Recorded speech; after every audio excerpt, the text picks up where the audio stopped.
이것이 하늘의 검!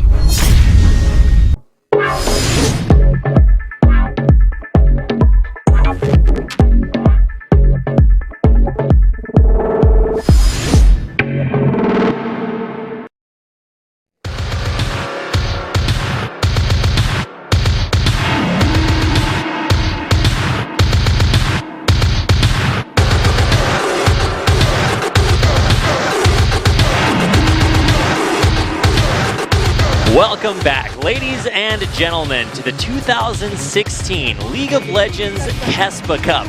Coming to you live from Seoul, South Korea at the Nexon Arena for the second KeSPA Cup that we've done with 14 of the best teams from South Korea. Yeah, and I mean, this KeSPA Cup is going to be played on patch 6.21, so there is a lot of meta changes that are potential that will differentiate itself from Worlds. Most notably going to be the Ivern, obviously, is now enabled. Yorick as well, but I don't really expect to see him. And there's just a lot of teams looking to make a name for themselves here. And then, obviously, ESC tonight, defending champions. Very true. A lot of new teams, a lot of new players coming out here as a lot of Korean teams are using this tournament to kind of test out new rosters, primarily CJ RO.12, who really built a new team around their former mid laner Sky. They've traded away players like BDD and Kramer and are now looking to rebuild a little bit. But let's go ahead and give you guys a little bit of an overview about what you can expect from the KeSPA Cup. There's a total of 7 broadcast days. We've got 3 days for our round of 12, and then we've got 2 days for our quarterfinal. Then we'll be moving to Busan at the Bexco Auditorium for the semis and finals. Of course, here you can see our participating teams, 2-seeded teams, as well as teams from LCK last season, 2 teams from Challengers Korea, and then 2 teams from the KEG Amateur Tournament. Yeah, and I think that one of the most surprising rosters, which we're actually going to get to see tonight, is KEG Seoul. They have 2 players with multiple ranks and very high up on the ladder, and they're looking to obviously try to maybe do what ESC ever did last year in this tournament here. That is very true. And of all the teams from Challengers and KEG, Seoul versus Kongdu, our second series tonight, is the greatest opportunity for a KEG team to advance further on in the tournament. The other ones drew some very difficult teams for sure. So there you can see our match list.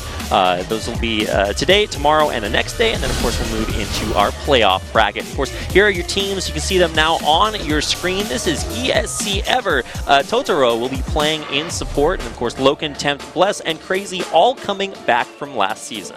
Yep, and one of the interesting things about Totoro is obviously we don't have much to go on since LCK Summer, but in solo queue he's not playing any Zyra, and he's having an affinity for Karma and Thresh lately, which is interesting because Thresh has been basically absent from pro play for a long time. And Bless is not playing Olaf.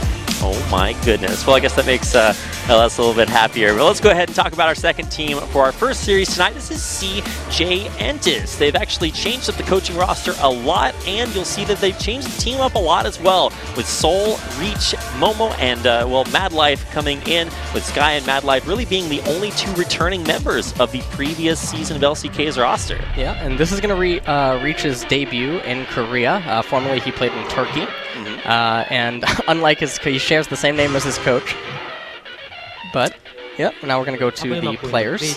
All right, so this is going to be an interview to start things out. It's going to be Crazy, our representative from ESC Ever. We'll be interviewing him immediately before this game, with him up on stage. Of course, we'll be translating his comments. So Crazy says that this tournament has been an opportunity for them last year to really show off, and this is going to be another opportunity for them to really show themselves off.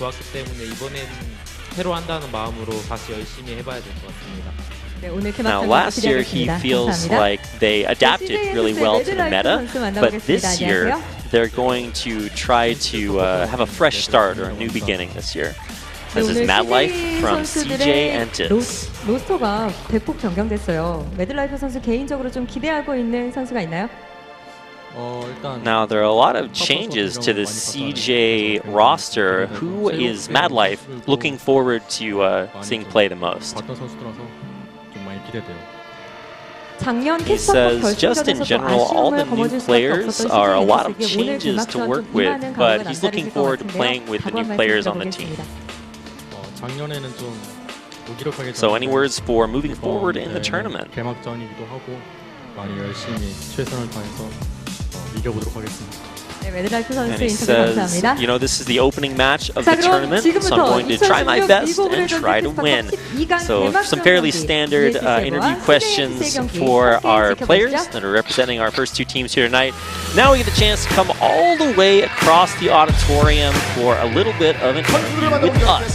And that's why you can see us here on your screens. We'll be talking to you guys here in just a little bit. So let Caster Sung finish his announcements, and then we'll get a little bit of a word with the casters. 두 명이 더 있거든요. 먼저 인사 나눠볼까요? 안녕하세요. 네, 안녕하세요. 제 이름은 라피드입니다. 저는 텍사스에서 왔어요. 한국말 좀 못하지만 한국을 사랑합니다. 굿점! 이렇게 했고요. 자, 계속해서. 네, 안녕하세요. 저는 스포티비 외국인 해설 LS입니다. 심플하게 했네요. 사실 한국말 되게 잘하거든요. 나중에 저희가 뭐 구체적인 기회가 되면 한번 전달해 드리도록 하겠고요. 네, 변함없이 And now we're going over to our Korean casters after showing exactly how much Korean we know. So this is going to be an interview, well, not an interview, just some comments from Helios and Captain Jack, who will be joining Caster Sung tonight.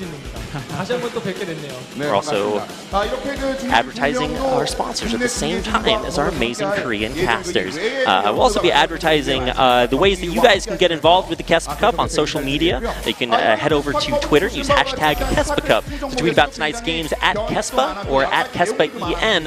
Those are the accounts there, and of course KeSPA LOL on Facebook as well. Of course, here are our match points for tonight, talking about how CJ has really struggled versus ESC Ever. They split 1-1 in the regular season, and ESC Ever knocked them out of KeSPA Cup in the finals and of LCK last season in the promotion tournament. Of course, a lot of new changes to CJ Entis as well, just highlighting some of the new additions to their roster. All right, well, it does look like we are finally about to get into champion picks and bans here. So do want to thank you guys for your patience. We are finally in to game number 1 of the 2016 League of Legends KeSPA Cup. So once again, just thanks for understanding as we get in here. You can see our first ban coming up on your screen. This is going to be a Twisted Fate ban for ESC Ever coming in against Sky. And if you guys remember Sky from last season, he was the one that really debuted Talia. But his Twisted Fate, I guess, was another pick that he also played. Not necessarily his most played by any means. Yep, and theirs is the Nidalee ban. Okay. So they have decided, at least these two teams, or CJ, has decided that Nidalee is still worthy of a ban, as they use that as their first one. Jace getting banned, and Karma.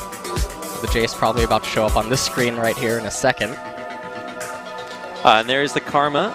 You can see that on your screen. The one of the most flexible champions in League of Legends. I've been hearing a lot about Tank Karma and how super cool that is up in the top lane, but might not see that, and of course won't see it for this game. Now, next champion being banned out is going to be a Jace ban, so that's definitely aimed at, who do you think, Crazy or Tempt, or is it just flexible like that? I haven't seen Tempt play it very much in mid lane, so I guess it is aimed at Crazy, especially because Jace, skill matchup against Kennen, and he's considered a soft counter to Poppy, but once Poppy gets the Sunfire Cape, it doesn't matter. And the final ban right now is going to be Syndra for ESC Ever, and that's something that I think everyone would expect because she is the god tier mid laner right now. Right, very, very strong. No surprise there. The Elise ban might be a little bit surprising to me because that's Reach's best champion by far, and of course, very top-tier jungler in the current meta as well. But that's going to do it for our bans. Let's go ahead and check out our picks here. This is going to be really cool for me to see, for especially CJ Entis, to find out exactly what they're comfortable with right now. Olaf, first picked. Okay, that's a lot of priority. Yep, and that's actually very surprising because Bless has actually not played him on any of his IDs in solo queue, so this is probably a very well-hidden pick because, again, teams don't have much to go off of coming into this tournament, and this is the debut match. So Olaf does get picked. Well, Ram is being hovered over. Now, it's been quite a while since we've seen that, so that probably won't get picked. There's the Kennen we were talking about being in Seoul's meta champion pool, and the Caitlyn, one of the very strongest AD carries on this patch like you were talking about. Yep, and Caitlyn is Momo's favorite AD carry, so no surprise there to see him pick it up.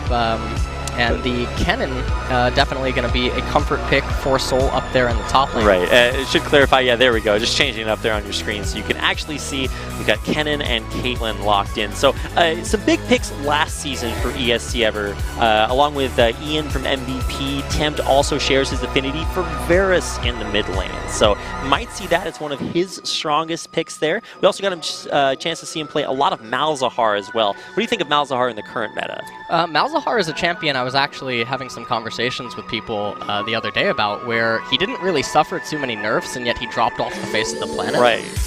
So it's definitely weird not to see him get any sort of love, even at Worlds, really. I don't feel like he got enough attention. And I would be actually surprised to see him get attention here in the KeSPA Cup, too. Okay. Well, there's that Varus that you were talking about. There we go. All right, so already a lot of comfort there for Temp. Now, this guy's going to be hovering over a Zed pick right now. Of course, might change that. Certainly wouldn't expect that, but still a lot of very standard safe picks for him to go with versus this very strong Varus pick from Tempt. Yeah, the Varus pick is actually a little bit surprising for me, given that a Kennen was already selected, but it is one of Tempt's best champions, and it is something that he is the most comfortable on. And they could be just sculpting their composition to be more poke-centric, basically be like, we're going to bring the fight to you. The Nautilus pick, though, is something that has completely surprised me. Okay, so Nautilus has been one of the more flexible champions in League of Legends. We used to see him top lane, jungle, support. Where do you think he's going this time around? Of course, probably not in the jungle with that Olaf. Well, with Zyra still being available, and it looks like CJ Antis is going to leave their counter pick actually for the support, it would surprise me to see Nautilus in the bottom lane, because I can't see that matchup going very well. Right. But it just might be a little bit unfortunate, and there is no lane swaps, at least that are currently existing to our knowledge. So the Nautilus pick is definitely a little bit peculiar, and I don't understand the point of it. I think that the Victor and the Lee Sin, though, is relatively standard. Lee Sin going to give a lot of strength over to Sky and Soul up in the mid and top lane, respectively. And he fares okay against Olaf. Well, we get a chance to see Reach on that Lee Sin. That'll be exciting against Olaf. And there's the last two picks coming in for ESC ever. It's going to be a Cassiopeia picked along with Totaro's Thresh. So that actually puts Varus in the AD carry role. This is an interesting pick and ban, because now I'm also wondering, is Olaf actually going up to top lane? Oh my goodness. Nautilus is this the greatest mind game, LS? I don't know what I'm watching right now. Okay, I mean, if that is a top lane Olaf, I mean, that's another thing. If you want to, throw back to Voy Boy, used to play that quite a bit. Got it nerfed into oblivion. That's why we have the phrase getting Olafed. Well, now he's back, and he might be going up there to the top lane. Still have yet to see this last pick for CJ Antis. Maybe they're going to mix things up and pull out that Gosu Pepper support Kennen. No, it's going to be an Alistar for Mad Life, one of his very most hallmark champions. Well, if you want to hear actually something even a little bit more scary, in scrims in the summer, there was actual picks of Cassiopeia ADC. Oh my goodness. I'm hoping that's not the case. Get me does look like out of here. All right, well, that is most likely, like you said, going to be a mid lane Cassiopeia pick with a Loken on Varus. So really big question marks. A lot of cool stuff already coming out here tonight in the KeSPA Cup, and that's going to do it for our champion picks and bans that you can see there on your screen. So what are you most excited for here in this game number one, LS? Well, I'm curious how Nautilus is going to fare actually against that Kennen, because to me that just seems like a matchup where Soul's actually going to be able to start Cull, and there's nothing that Crazy is going to be able to do about it. So that's just an advantage that Soul's going to get at the 11 or 12 minute mark, which is already problematic because Kennen has a very fast wake up in the sense that generally he itemizes Proto Belt, and that is a relatively cheap item compared to other buys. So Kennen's impact on the game, I think, is going to come out very fast and very strong. In the mid lane, though, Victor versus Cassiopeia, pretty standard.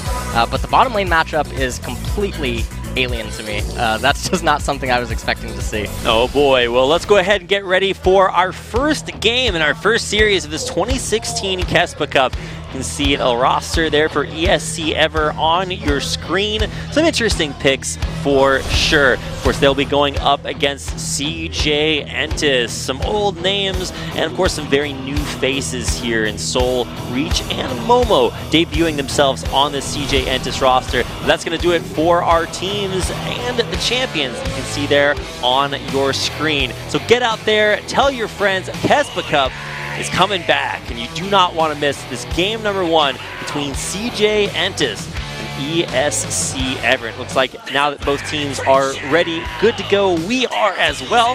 So let's go ahead and get into game number 1.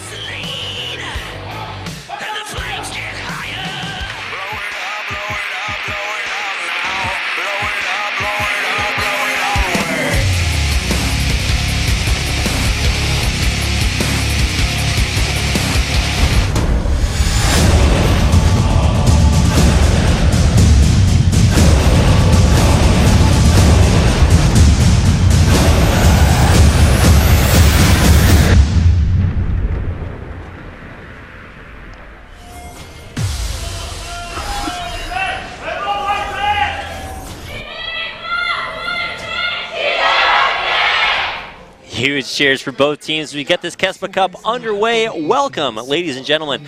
In game number 1, ESC Ever corresponding on the blue side, facing off against the newly revamped CJ Entis in the red. Yeah, and looks like both teams starting out with just a fan. No one wants to do anything risky, and we saw a lot of teams at Worlds actually try to get vision on an Olaf early, and that can end up resulting in having to burn flashes just because that undertow is so oppressive early on. But in terms of team compositions, it looks like CJ Entis is looking to go quick and go fast because almost everyone here on CJ Entis becomes extremely powerful with just their first core item.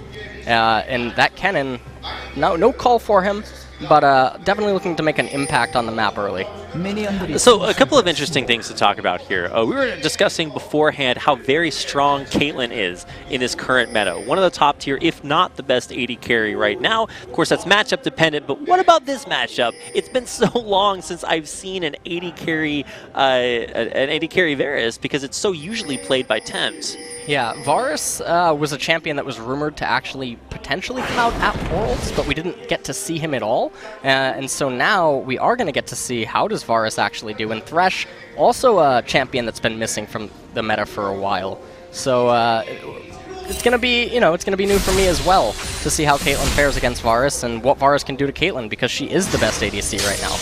All right, so a couple of things to point out at the beginning. We did see a leash by Soul for Reach up the top lane for CJ Entis. And on the bottom side, Totoro actually went into the jungle and stopped Momo and Madlife from being able to do that Gromp camp early on. So now it's going to be all about who can clear the way the fastest, and currently it looks like both teams are pretty even in that regard. Yep. And we see a standard start actually from Bless. So it's not like he's going straight to red and then maybe looking to make something happen with that Olaf pick early on. Oh, going in, there's the level 2 there. Madlife on top of Loken. A turnaround hook there right onto Momo. Summoner heals to use. There's exhaust on Loken as well. Dropping down dangerously low. He's only got a couple of more auto attacks before he will go down, but the damage is just not there. Loken retreats. Totoro going forward. Momo only has a few HP left, but here comes Tempt roaming down from the mid lane. Will not get there in time. So in the end, it's going to be a total of 2 summoner spells apiece for both teams. Who do you think came out on top in that trade? Definitely Loken and Totoro came out pretty far ahead. It looked like CJ Entis was actually going to be able to turn that, but unfortunately they were not.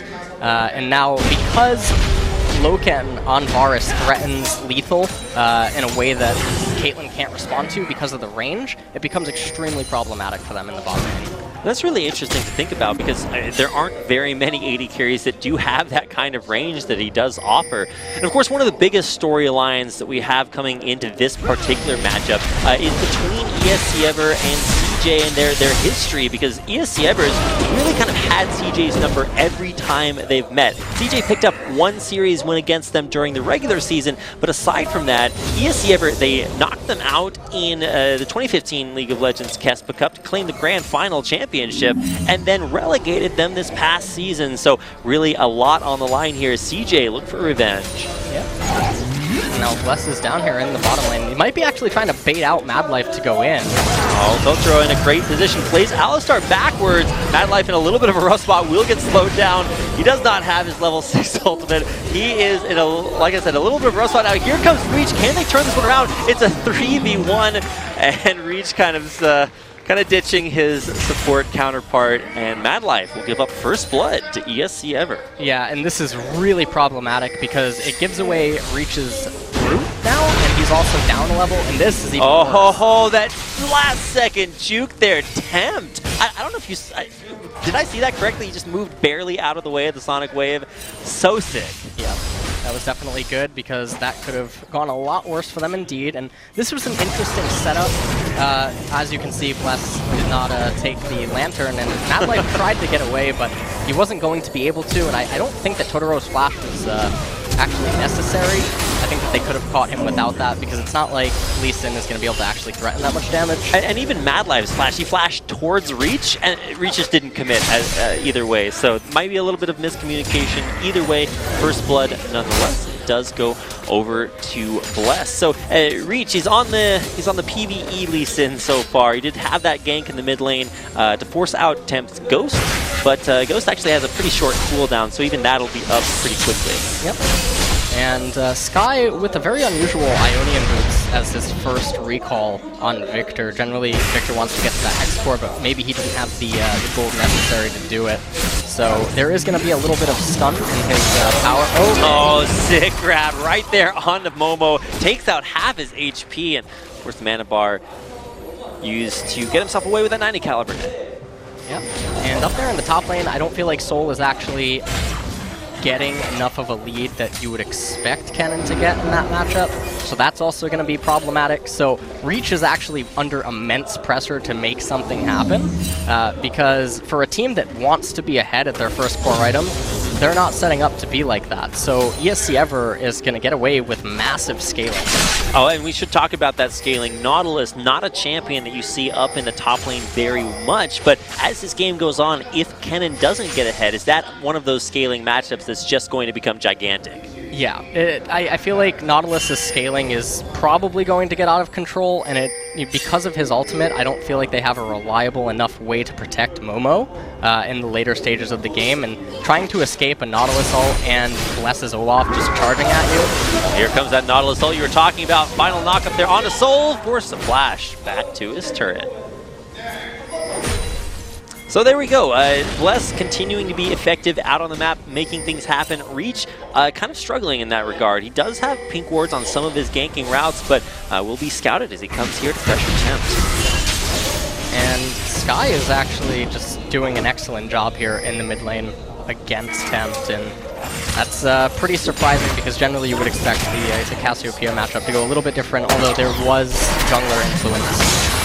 Grab there onto Mad Life probably won't result in a whole lot. Like you mentioned there in the mid lane, how does that matchup traditionally go? Maybe not considering any jungler pressure, just 1v1. Who takes that, Cassiopeia or Victor? Well, generally Cassiopeia has better recall than Victor, given that she just needs to tear up the goddess, and Victor needs to get to that Hex Core, which is generally more expensive. And so Victor has a relatively unique recall compared to most mid laners, and likewise Cassiopeia does as well. Where she should generally get an edge off the first recall, but that's not what happened so far.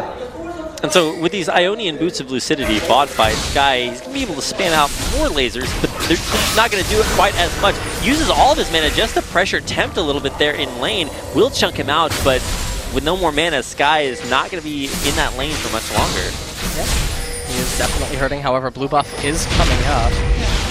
They might be just looking for Reach to hand that off to him, because we see that Soul is recalling up in the top lane. He cancels his recall. Not sure what that is. Okay, well, just going to decide to stay up there. And here goes Bless into the enemy jungle. Support from Totoro coming up from the bottom lane. Just going to ward and make sure that this blue buff steal goes Olaf's way. Mid lane Reach there again, but Tempt is already gone. He left the lane towards the side that he knew he had team support. Yeah. Reach's roots this game have been extremely suspect. When Soul cancels his recall, I felt like that was because Reach had just been on the left side of the map and maybe conveyed some sort of information to him about Bless's location, and so he wanted to stay up the top, being little bit more greedy, but then Reach didn't immediately go over to blue, so then why is Sky staying in mid lane? All in all, it doesn't look like the communication for CJ Entus is really working out too well. Well, a very new team, new roster. That's what Mad Life was talking about. Looking forward to working with them on stage. But in game, it certainly seems as if there are communication issues there. And for ESC Ever, one of the few teams to really come back with an untouched roster, one of the big benefits of maintaining that roster over the course of this season. So Reach once again here in this middle lane. So much time spent on a matchup that really hasn't been influenced all that much. Yeah, Temp's basically just been completely fine in mid at this point because Reach hasn't been able to make anything happen since that first game. Sky still extremely low on mana and definitely wanting a recall, and Temp's just not going to give it to him. So everything is just getting really problematic because at this point, Reach doesn't really have an efficient route that would set him up for anywhere that wouldn't also compromise him. Sky's using to use his mana, trying to get those death rays to harass and deal damage to Temp, but should be seeing him get pushed in under turret. There's another death ray, not hitting everything in the wave, just kind of put out a little bit of damage. He'll be underneath his turret. Now top lane, we get a chance to see Reach maybe pressure a different lane. Hook does land into the wall. There's a stun underneath the turret. Wisely enough, neither Soul nor Reach commit. Yep. And so they do get a flash away from him. And he will be recalling. He still has teleport though, but I don't know if any top laner actually wants to use their teleport at this moment because Dragon is still on the field. And now it is a Cloud Drake, and even with some of the Cloud Drake buffs, do you still feel like that's really what these teams want to pick to use their teleports for? Crazy just used his back to lane. Yeah, Crazy just used his back to lane. Soul does have an interesting rotation that he could do where he could just walk down to Dragon because we also see Sky recalling right now. So they could both arrive at Dragon and then he could teleport back up to top lane. They could use that to secure the Cloud Drake. For ESC Ever, it's not really a beneficial Drake because they coordinate their play in a siege-like manner, where they basically hold up flanks and just slow push into the opponent.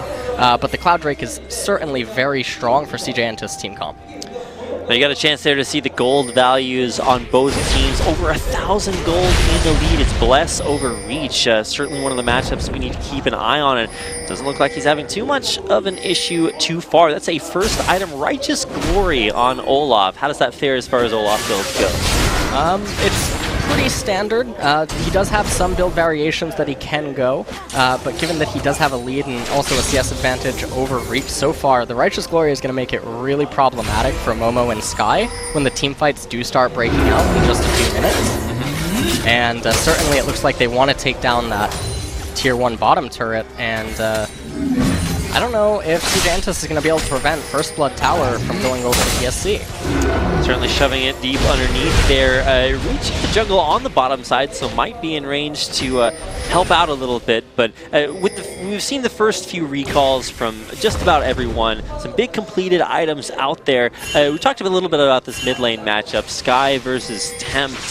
Who do you think got the benefit of that most recent recall? Sky finally gets his Hex Core upgrade, and he gets a Negatron Cloak, which definitely will help in the team fights, because there is a lot of magic damage that does come out from ESC's team. But I feel like definitely Tempt is the one that benefits the most because it doesn't look like either team is going to be doing anything in the near future. So his next recall will be Abyssal Scepter. All right, well, coming down behind the turret is Reach. Having to get out of dodge there with a ward hop over the wall into the Dragon Pit. Let's wait for it to turn itself to push everything away. Gets in there, but I don't think he's going to be completely unscouted there. There's a ward on top. Reach's going to take a lot of damage off there. There is going to be the Pierce Arrow taking him down below half.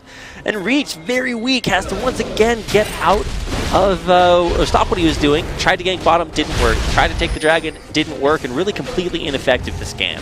He might have thought that because ESC Ever haven't advanced into the river in the last few moments that he was unwarded, or just not sitting on top of anything, but he had a peek. So if you're going to try to steal the dragon, why would you not just invest it there at that point to make sure that you're not scouted and ultimately wasting time? Because what that just did is whatever Bless is doing, he's going to be able to get 3 camps on you now.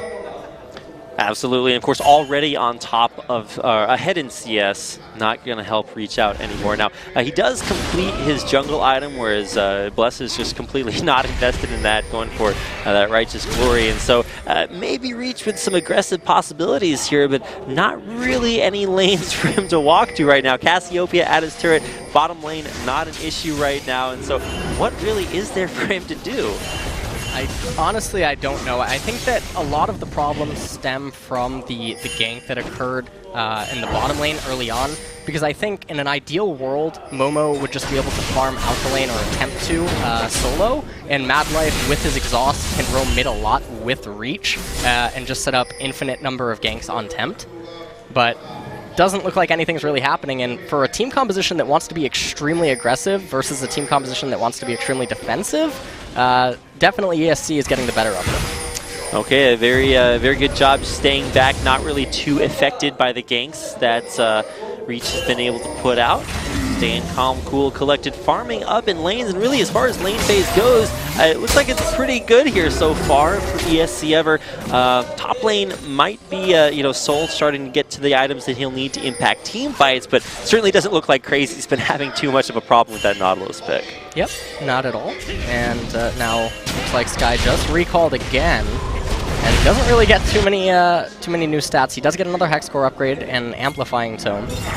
But other than that, everything's still pretty standard, so Tempt is going to have the temporary edge in the mid lane there. The temporary edge. He is going to maybe be ahead right there, but we still haven't seen that big team fight you alluded to. This is kind of that time where you see players either get an advantage in lane and then want to turn it into a team fight advantage, or just decide that that's where they have their advantages. So when it does come to that big dragon fight with both top laners having their teleports up, all things equal, who's going to be ahead in that situation? Well, had the team fight occurred a few moments ago, you would assume that CJ Antis might have the edge, primarily because of Kennen. But at this point, I feel like it's a little bit too late to have any hopes for CJ inside of that team fight, because Nautilus is too big right now, and Bless is just going to be absolutely obnoxious because your Lee Sin is so compromised. Yep, when you get defenses based on how many other defenses you have, that shield on Nautilus is going to give him a lot of staying power up here in the front. And I believe now Nautilus, previously the champion with the most crowd control of any champion in League of Legends, used to have 5. Now he actually has 6, because his knockup is both his ultimate is a knockup and a stun now. So you're doubling up there, just crazy amounts of that.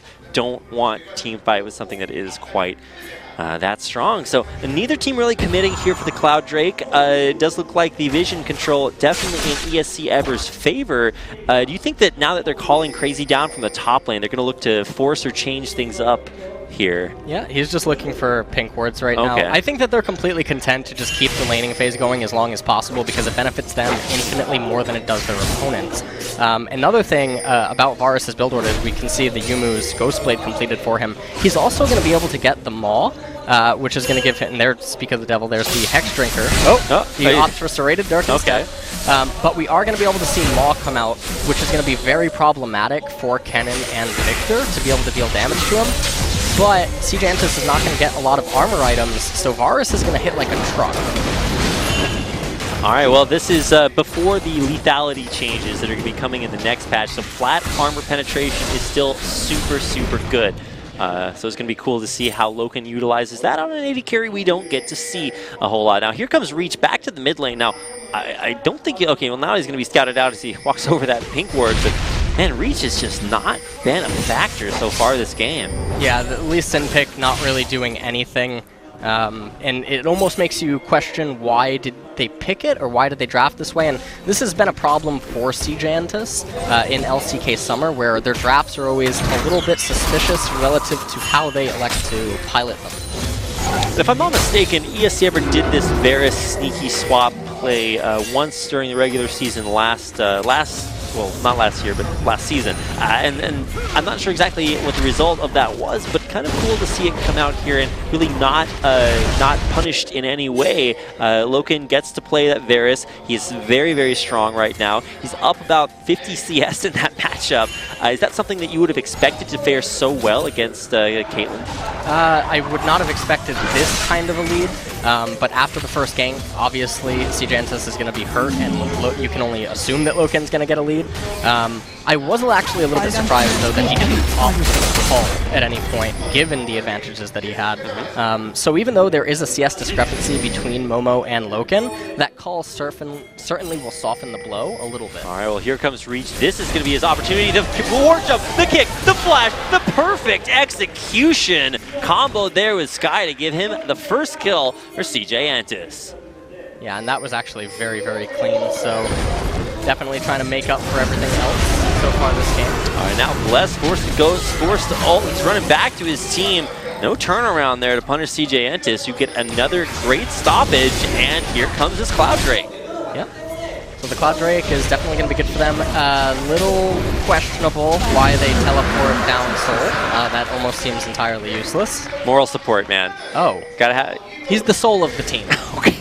That is true. What is the body without a soul, man? You gotta get everybody together. You all putting your hands into the huddle. You're missing somebody. You know, there's not that the team spirit there. So Soul comes down. It's a dragon take nonetheless, and CJ kind of explode a little bit. They get that mid lane kill. They get a catch onto Bless in the river and turn it into a first objective. Oh, and Crazy actually chunking Soul. Okay, well, Totoro down to half HP. Mad Life, not sure if he really wants to commit to that. Takes half his health in return. Backs on out. So a few aggressive trades in the river, even though Dragon's down.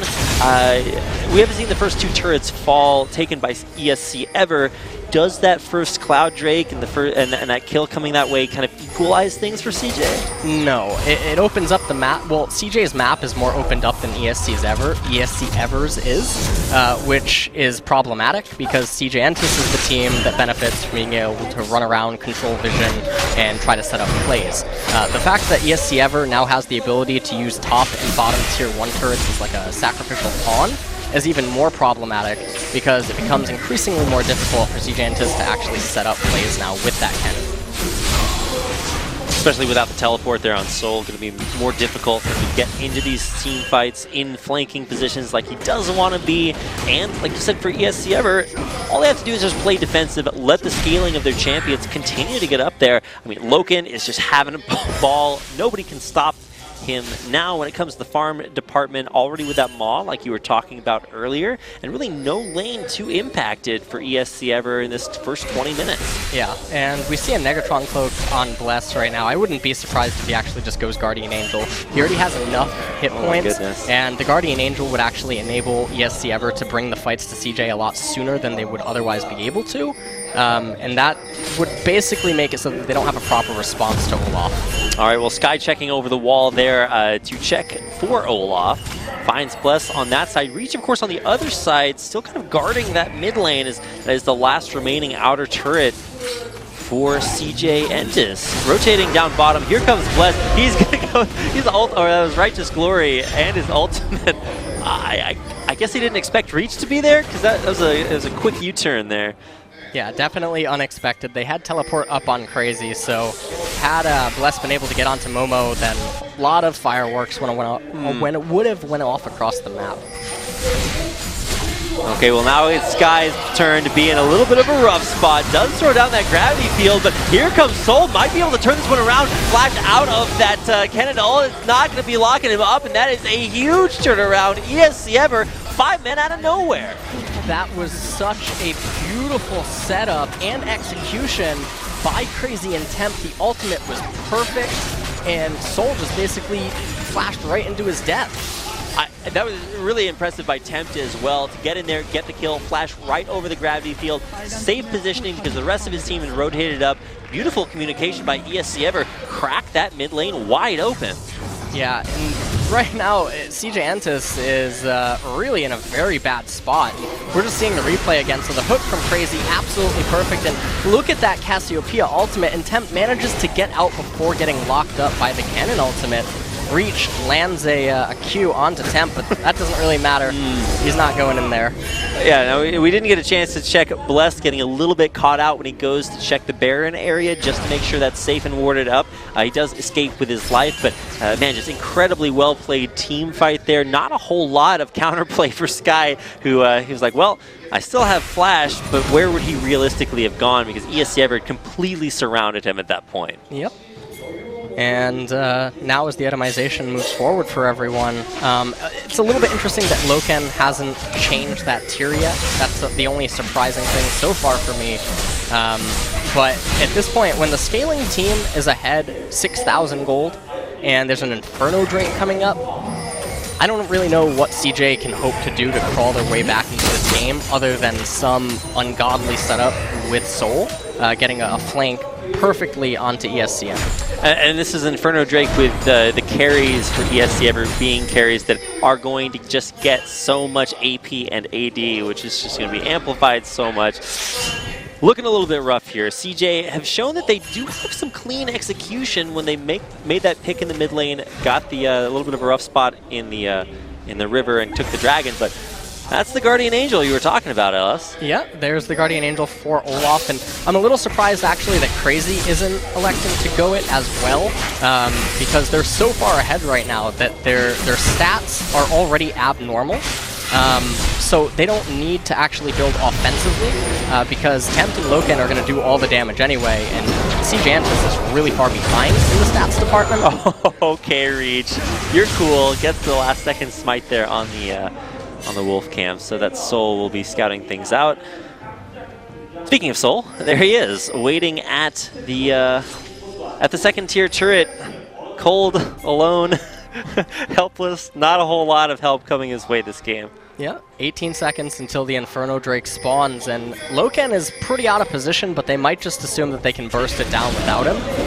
Unless he's going to move down. All right, let's see who's the smite god this time around. Blue buff is the target, but here comes in Temp. So much damage, and Reach goes down. Temp does get zoned out by that gravity field. It looks like he is continuing to push forward. Madlab does have his ultimate on for some extra resistances. Totoro has the Chaos Storm on top of him, but he should be okay as he disengages. There comes Madlab for the huge 3-man knockup. Here comes Soul Proto belting in. Now he does need to be a little bit careful there. Is Crazy just so tanky, so much damage from the backline. A nice gravity field, but it's too little, too late.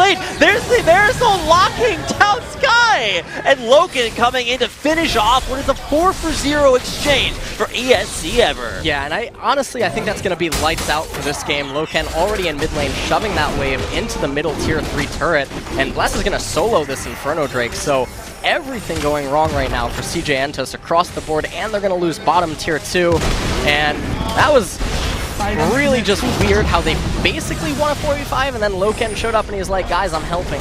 Yeah, getting in there for the and one, and of course a bonus Cloud Drake to even that up there. Bless taking that one away to tie it up in the Dragons. Now, we're going to get a chance to check out this team fight one more time as Bless and Reach just kind of fighting, and then out of nowhere kind of Temp comes up and really starts to put on the pressure. Yeah, so they were calling Loken down, which is a little bit surprising when they go for this invade, but then I think they realized just like, wait, we're not taking damage, so they're setting everything up right here, and CJ Entus is completely out of the position that they would want to be in, and Soul doesn't have Flash, so he can't actually get onto this group up ESC right now, and because of that, Crazy's just able to absorb everything, and they all just go down, and even not taking out Momo, if Loken wasn't here, it still wouldn't have changed it. Well, now we got more action here. Teleport up to the top lane, both top laners joining the party. Momo off the backside in a great spot there. Reach actually going to go down there to the turret, taking it up, and Loken will take him out. It's a double kill there for Temp, and Sky might just not make this out alive. Bless on the warpath will start to land these undertow chains. Will he continue there? Sky trying to kite back as far as he can. Gravity field thrown out, and the dodge there on that undertow means that he will be the sole surviving member of CJ once again. Yeah, and Loken up there in the top lane, already pushing that top tier 2 turret, and it looks like Baron's probably going to go down right here because Sky is recalling, and he doesn't have any mana anyway, and there's no teleport up on Soul. Not like he would be up before this Baron is down. So that's going to be a Baron buff going over to ESC Ever as they extend their lead to well above 10,000 gold, approaching the 15,000. I think they're about to get it right here, and yes, they are. And so 15,000 gold lead at 29 minutes. Oh boy. All right, well, we were talking earlier about how a lot to be shown here. CJ Entis, a difficult regular season, and you know, a lot of analysts kind of talked about the reasons behind that lack of communication, but some of it came down to the coaching. Now, this season, CJ has actually changed up their coaching roster a lot. Kane no longer with the team. They brought in Vinyl Cat and Mokuza, two really old school names. Only 90s kids will get that reference. If you guys have been watching Najin for a long time, that organization no longer in League of Legends, but the players kind of stuck around. So nice to see some coaching changes, but it's going to take some time for everybody to gel together. Yep. Logan a little unlucky on that red buff steal. So, I mean, at this point, CJ Entis' problems in game number 1. We're going to see what happens in game number 2, but it just looks like they don't have any team communication really going on. And it again looks characteristic of them drafting a team composition that maybe they aren't equipped to actually make use of. Soul getting locked down just a little bit. Taken out really before this fight even starts very low, but he did hit that Sonya's. Not taken out quite yet. Was able to flash over the wall, so he's still alive. Will be recalling back into his own base. There is another hook lands, this time onto Sky. So much damage coming his way, and that'll be 10 to take him out. Loken with the kill, or Loken with the pressure inside the base along with the rest of his team. And ESC Ever look like they could be pushing in here for the win. Sky down into 4-on-5, only one Nexus turret remaining there. Reach getting in, but taking the Ward Hop right back out of there again. Bless taking up that turret. It's down now. Mad Life getting in there onto the backline on attempt. Reese will be able to get into the backline, take him out, but he will explode there. Loken will be able to take him out as well. It's a double kill there. Loken going off. Momo gets pulled back in. Too many hooks thrown his way. It's a triple for Loken. And with that final kill, it's a 5-for-1 exchange. The Nexus falls, and it's a 16-2 victory for ESC Ever over CJ Entis. Yeah, that was a phenomenal game by ESC Ever. They managed to take a scaling team composition and make it look super aggro, and I feel like they just played really clean all across the map. And honestly, Bless's Olaf route, well, all of his routes were really fantastic, and Totoro on that Thresh was also really nice. Yeah, really just not a whole lot of holds there. I mean, we did see Reach kind of set up that really cool gank in the mid lane, but it just, other than that, it was really the only sign of life there. From a brand new CJ roster, we'll have to see if we see any more signs of life as we continue. With this best of 3 series, anything specifically that you'd like to see change for CJ coming into game number 2, LS? Honestly, it's tough to say because we don't have enough information on how they really are, because one game is not necessarily an indicator of 100% fact. You're supposed to know everything now, LS. Well, one game. What I don't want to see them do is pick a team composition that has a lot of different ways to play and that is also meant to be aggressive, because it doesn't seem like they have the team coordination to make that work. Well, that's going to take it into our first commercial break of the night. Stick around, we'll be right back with game number 2 of ESC Ever versus CJ Entis. Coming up as the 2016 League of Legends KeSPA Cup continues right after this.